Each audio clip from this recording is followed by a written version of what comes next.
अस्सलाम वालेकुम, मैं हूं हुरैन फातिमा और आप देख रहे हैं हिमायती न्यूज HD चैनल। नजर डालते हैं आज की अहम खबरों पर। रोज खुदकुशी करार दिए जाने वाला वाकया मुबैना तौर पर कत्ल निकला। वरसा ने गांव के बाहर नाच सड़क पर रखकर ब्लॉक करने का फैसला किया तो थाना साहू का पुलिस मौका पर पहुंच गई और मुतवफिया की तदफीन करने को कहा, लेकिन वरसा का मुतालबा है कि मुकदमा दर्ज न होने तक तदफीन नहीं की जाएगी।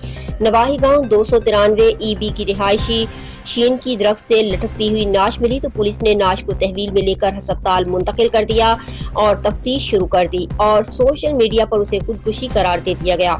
लेकिन मुतवफ़्फ़ी दुशीजा के करीबी अजीज ने मीडिया से गुफ्तगू करते हुए बताया कि इस गांव के साथ ही वाक़े इलाके के रिहायशी इमरान उर्फ मानी ने मुतवफ़्फ़िया को चोरी मोबाइल और सिम दे रखी थी और मुबैना तौर पर गुज़िश्ता रोज उसे मिलने के लिए बुलाया और गला दबाकर कत्ल करके नाश को दरख्त से लटका दिया।